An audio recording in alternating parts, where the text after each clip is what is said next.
अब तक तुमने जीवन को ऐसे जिया है जैसे समस्या बाहर कहीं, किसी व्यक्ति में, किसी परिस्थिति में, किसी कमी में।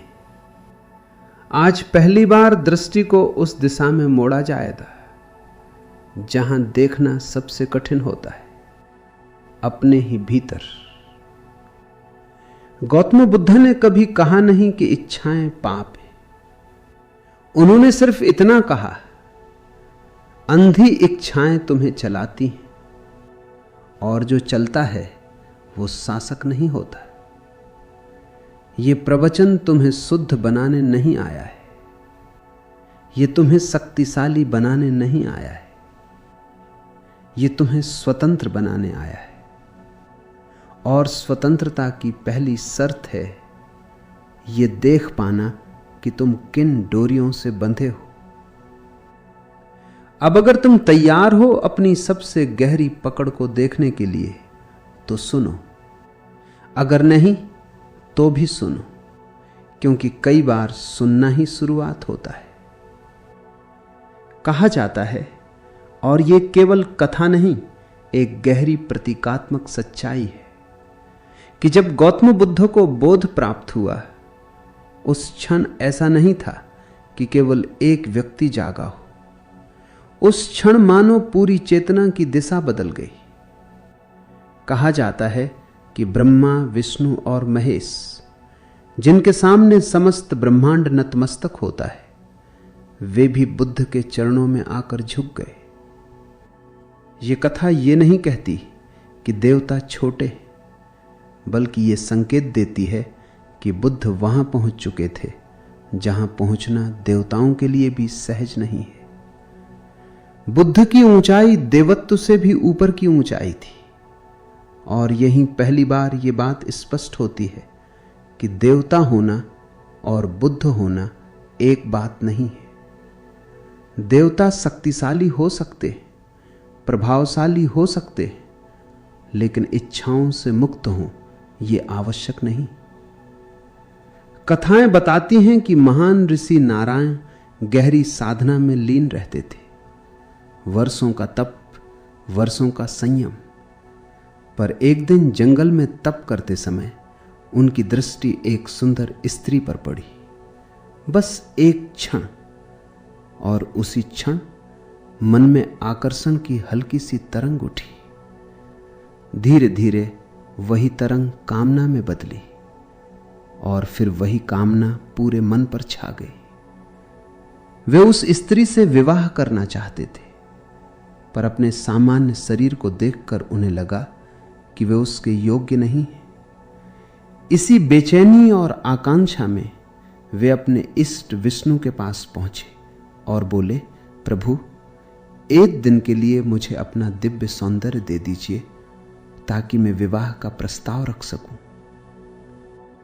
एक और कथा है, जब ब्रह्मा ने सरस्वती को देखा, सरस्वती का सौंदर्य, उसका प्रकाश, उसकी चेतना, ब्रह्मा मोहित हो गए। जहां जहां सरस्वती जाती, ब्रह्मा की दृष्टि उनका पीछा करती। सरस्वती ने मुख दूसरी दिशा में मोड़ा तो ब्रह्मा ने दूसरी ओर एक और मुख प्रकट कर लिया। वो आगे बढ़ी, एक और मुख प्रकट हुआ।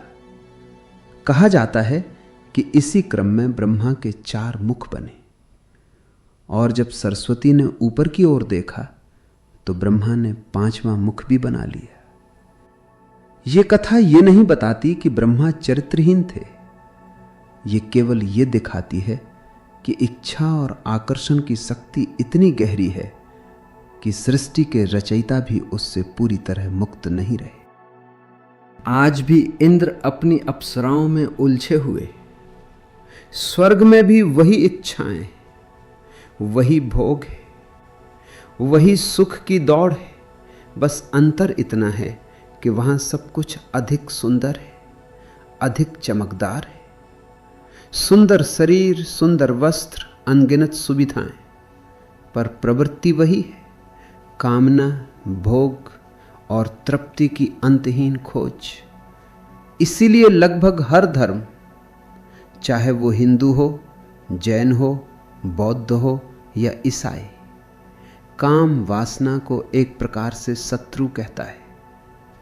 प्रश्न यह नहीं कि काम बुरा है या अच्छा, प्रश्न यह है कि ऐसा क्यों कहा गया। कारण बहुत स्पष्ट है। काम ऊर्जा की शक्ति अत्यंत प्रबल है, उसकी पकड़ से बाहर आना अत्यंत कठिन है। मनोविज्ञान भी कहता है कि काम वासना से पूरी तरह ऊपर उठ जाना लगभग असंभव सा प्रतीत होता है, क्योंकि हमारा जन्म ही उसी ऊर्जा से हुआ है। माता पिता की काम तरंगों से ही जीवन की पहली चिंगारी जली। हमारी पहली कोशिका भी 2 काम कोशिकाओं के मिलन से बनी। आज शरीर में करोड़ों कोशिकाएं हैं और हर कोशिका उसी ऊर्जा की निरंतरता है। आगम और पुराणों में एक गूढ़ कथन मिलता है। काम ने ब्रह्मा को पराजित किया, काम ने शंकर को विचलित किया, काम ने विष्णु को भी नहीं छोड़ा। इसका अर्थ यह नहीं कि देवता दुर्बल थे, बल्कि यह कि काम की शक्ति असाधारण है, और जिस शक्ति की तीव्रता जितनी अधिक होती है, उससे संघर्ष भी उतना ही गहरा होता है। ऋषि विश्वामित्र की कथा इसी ओर संकेत करती है। वर्षों की कठोर तपस्या इतनी गहरी कि देवता भी भयभीत हो उठे। इंद्र को लगा यदि ये तपस्या पूर्ण हो गई तो संतुलन बदल जाएगा, इसलिए उन्होंने अपनी सबसे आकर्षक अप्सरा मेनका को भेजा। मेनका आई।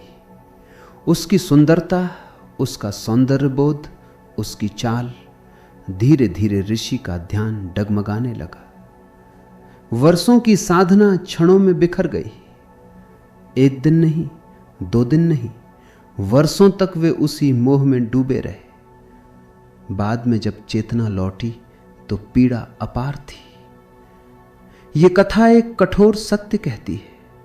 जिस ऊर्जा से ऋषि और देवता नहीं बच सके, उससे सामान्य मनुष्य कैसे बचेगा। यही कारण है कि धर्म इसे वैरी कहता है, बाहरी नहीं, भीतर का सबसे शक्तिशाली शत्रु। यदि तुम्हें जीवन में सचमुच योद्धा बनना है, यदि तुम्हें किसी शत्रु को चुनना ही है, तो छोटे शत्रुओं को मत चुनो।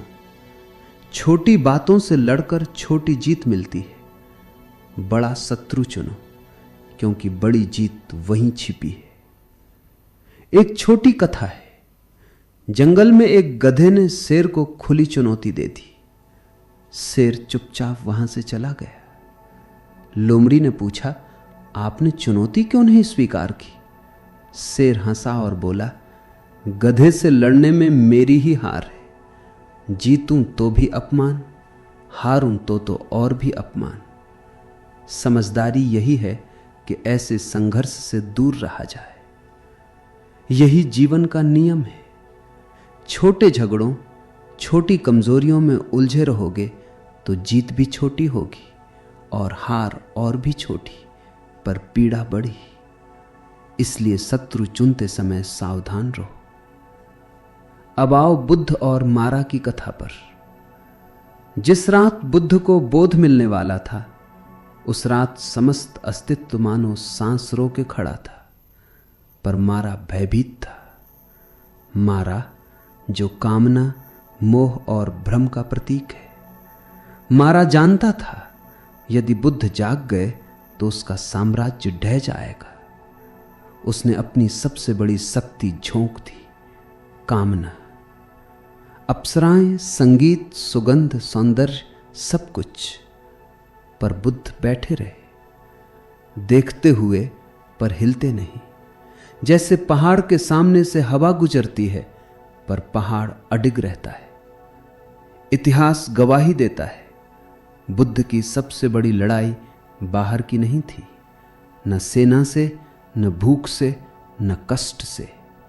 उनकी सबसे बड़ी लड़ाई थी काम ऊर्जा से, और उसी को जीतकर वे बुद्ध बने। जो लोग बाहर की चीजें जीतते हैं, भूमि, सत्ता, नाम, वे वस्तुओं पर विजय पाते हैं, स्वयं पर नहीं। सिकंदर, तैमूर, नेपोलियन सबने दुनिया जीती, पर भीतर का साम्राज्य नहीं। भारत की विशेषता यही रही है कि यहां बाहरी विजेताओं से अधिक सम्मान उन्हें मिला जिन्होंने स्वयं को जीता, क्योंकि स्वयं को जीतना सबसे कठिन है और उसका मार्ग एक ही है, उस ऊर्जा के पार जाना जिसने जन्म दिया, जीवन चलाया और मृत्यु की ओर ले जाती है। काम ऊर्जा जीवन की कहानी है, जन्म से जवानी तक, जवानी से वृद्धावस्था तक और फिर मृत्यु तक। यदि तुम इस पूरी यात्रा में उसी ऊर्जा के दास बने रहे तो तुम स्वतंत्र नहीं हो। तुम्हारे निर्णय, तुम्हारी इच्छाएं, तुम्हारी सोच सब नियंत्रित रहती हैं। पर यदि तुम्हें अपने जीवन का सम्राट बनना है तो सबसे बड़ी चुनौती यही है, अपने भीतर छिपे इस शत्रु को पहचानना और उससे पार जाना। धर्म इसे डराने के लिए नहीं कहता, यह सम्मान का निमंत्रण है।